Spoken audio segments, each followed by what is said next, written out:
maybe can't save everybody, but we could save some. President Obama gets emotional as he discusses his plan to reduce gun violence across the country. And he says he's not waiting on Congress anymore. His plan involves several executive actions. That's because the president says we're in the middle of a gun violence epidemic. New at 10 News Channel 5's Emily Luxon joins us from the smart screen with more on the specifics of the president's plan. Emily? Well, that's right. It's centered around four main ideas. The first one being background checks. President Obama wants to require all gun sellers, both online and at gun shows, to perform background checks on potential buyers. The second, enforcement, improving the use of existing gun laws and also adding 200 new agents to the Bureau of Alcohol, Tobacco, Firearms, and Explosives. The third element, technology, specifically increasing research on gun safety technology. And the fourth is mental health, increasing funding for mental health care and allowing states to share information about people banned from owning guns for mental health reasons. And this is something that mental health advocates here in Tennessee say is needed.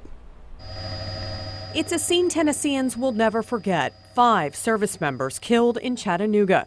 And it's a scene President Obama doesn't want to see repeated. We do not have to accept this carnage as the price of freedom. In his plan to reduce gun violence, President Obama proposed allocating $500 million for mental health services.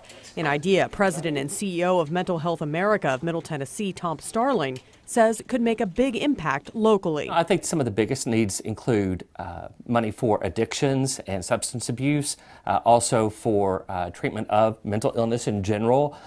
Suicide prevention is big in Tennessee. President Obama did not specify how the money would be spent, but after cuts to the Tennessee Department of Mental Health and Substance Abuse Services, Starling says it could help people with mental illnesses get help they need. We were elated to see at a federal level that this is being recognized. President Obama also proposed changes to the HIPAA privacy rule that would allow doctors and medical providers to report patients found to be mentally ill to the FBI's background check system.